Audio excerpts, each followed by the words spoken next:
Baiklah, saya akan menjelaskan soal nomor 2, yaitu apakah mobil yang lebih berat benar-benar menggunakan lebih banyak bensin? Misalkan sebuah mobil dipilih secara acak, jika X adalah bobot mobil dalam ratusan pon dan Y adalah konsumsi bensin dalam mil per galon atau MPG. Informasi berikut didasarkan pada data yang diambil dari laporan konsumen secara acak. Ini datanya, X dan Y, saya sudah tuliskan kembali. Untuk pertanyaan yang pertama, buatlah sebuah scatter plot antara variabel X dan Y. Kalian bisa menggunakan Excel, yaitu kalian tinggal ngeblok angka ini, lalu kalian pilih diagram pada Excel, lalu akan langsung menjadi seperti ini. Kalian tinggal pilih ada yang batang, ada yang titik, terserah kalian mau yang mana. Tapi yang di sini yang disuruh adalah scatter plot, jadi kalian harus menggunakan yang ini. Pertanyaan yang B yaitu hitunglah korelasi sampel antara variabel X dan Y. Untuk mencari korelasi antara variabel X dan Y, kita harus mencari dulu estimasi untuk intercept A dan slope B. Yaitu kita bisa menggunakan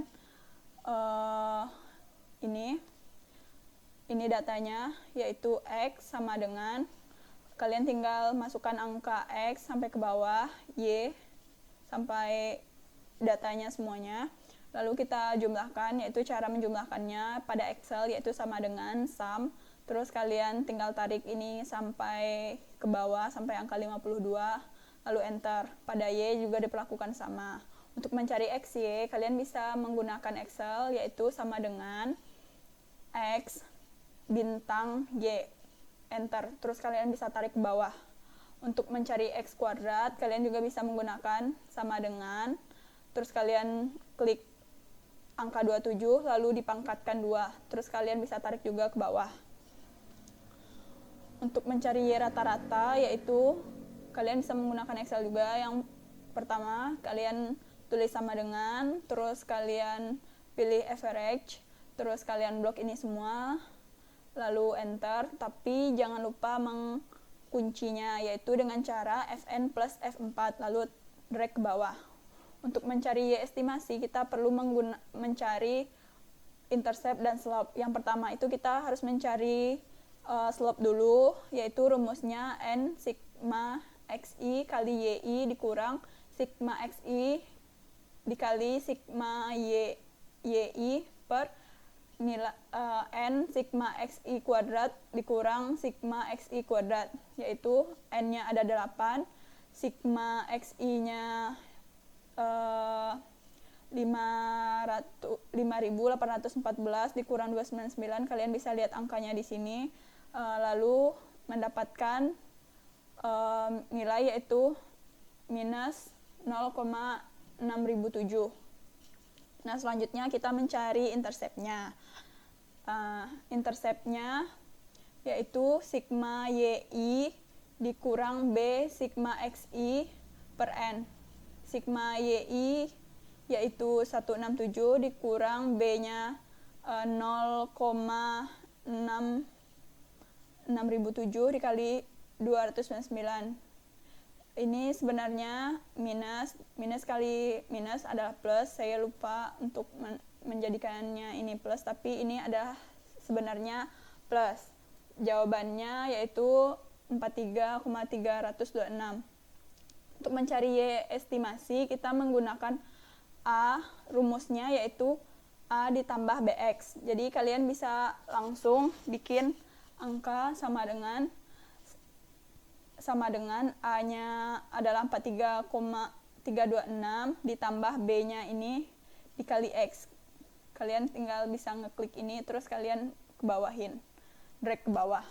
Untuk mencari SST, rumusnya yaitu sigma YI dikurang rata-rata Y dikuadratkan. Ini sudah ada rumusnya, jadi kalian tinggal mengklik saja sigma YI yaitu ini, rata-rata yaitu ini, itu kalian akan mendapatkan SST, terus kalian bisa drag ke bawah. Untuk mencari SSR sama dengan Y rata-rata dikurang Y rata-rata terus dikuadratkan. Untuk mencari SSE yaitu jumlah SST ditambah jumlah SSR, yaitu jawabannya 30.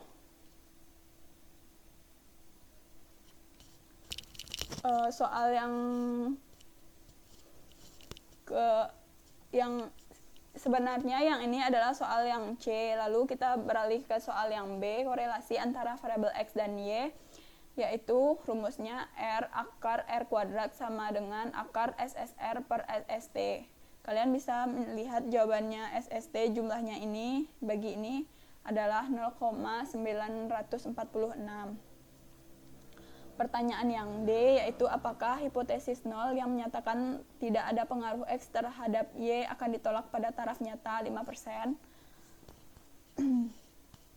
Yang pertama, kita untuk melakukan hipotesis pengujian.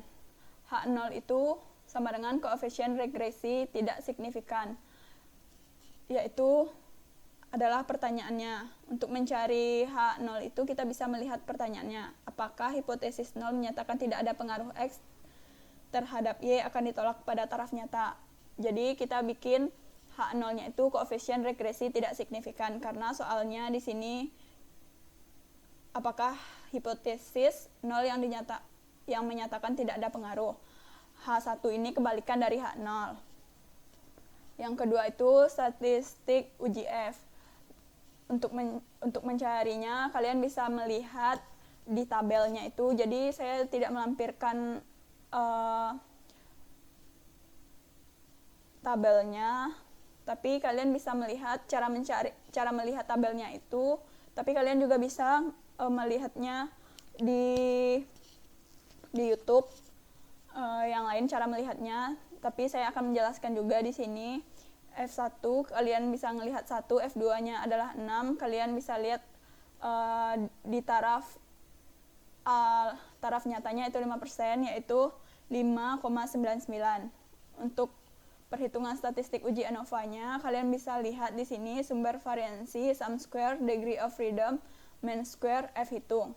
Model regresi yaitu SSR, kalian bisa melihatnya di sini. Errornya itu SSE adalah 30, jadi ini ditotalkan semua menjadi SST. Degree of freedom-nya model regresi 1 dan errornya 6, jadi dijumlahkan L7.